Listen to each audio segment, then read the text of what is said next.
ইসরায়েলে ফের হুতিদের ক্ষেপণাস্ত্র হামলা। বিস্তারিত দেখুন অগ্রযাত্রা ডেস্ক রিপোর্টে। ইসরায়েলের ভূখণ্ড লক্ষ্য করে ফের ক্ষেপণাস্ত্র হামলা চালিয়েছে ইয়েমেনের হুতিরা। এরপর ইরান সমর্থিত হুতি গোষ্ঠীর বিরুদ্ধে তীব্র প্রতিশোধ নেওয়ার প্রতিশ্রুতি দিয়েছেন ইসরায়েলের প্রতিরক্ষা মন্ত্রী ইসরায়েল কার্টোজ এক বিবৃতিতে বলেন, ইয়েমেনের ভাগ্য তেহরানের মতোই হবে। গত মাসের ইরান ইসরায়েলের 12 দিনের সংঘাতে ইরানের পারমাণবিক ও সামরিক স্থাপনায় হামলার কথা উল্লেখ করে কথা বলেন প্রতিরক্ষা মন্ত্রী। বিবৃতিতে আরও বলা হয়েছে, তেহরানের সাপের মাথা আঘাত করার পরে আমরা ইয়েমেনেও হুতিকে আঘাত করব। যে কেউ ইসরায়েলের বিরুদ্ধে হাত বাড়াবে সেই হাত কেটে ফেলা হবে।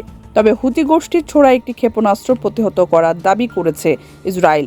এদিকে মঙ্গলবার রাতে প্রকাশিত এক বিবৃতিতে ইসরায়েলে ক্ষেপণাস্ত্র হামলার দায় স্বীকার করেছে হুতি গোষ্ঠী।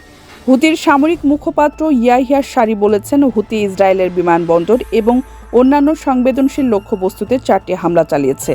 এর আগে ইসরায়েলের ওপর হামলা চলতে থাকলে ইয়েমেনের হুতিদের বিরুদ্ধে নৌ ও বিমান অবরোধের হুমকি দেয় তেল আবিব, যারা গাজার ফিলিস্তিনিদের সাথে সংহতি জানিয়ে দীর্ঘদিন থেকে ইসরায়েলের ওপর হামলা অব্যাহত রেখেছে। অন্যদিকে যুক্তরাষ্ট্রের প্রেসিডেন্ট ডোনাল্ড ট্রাম্পের ইসরায়েলে নিয়োজিত রাষ্ট্রদূত মাইক হাকাবি এক্সে এক পোস্টে বলেছেন, আমরা ভেবেছিলাম আমরা ইসরায়েলে ক্ষেপণাস্ত্র হামলা বন্ধ করতে পেরেছি, কিন্তু হুতি আবার হামলা চালালো। মনে হচ্ছে B2 বোমা ইয়েমেনেও ফেলতে হবে।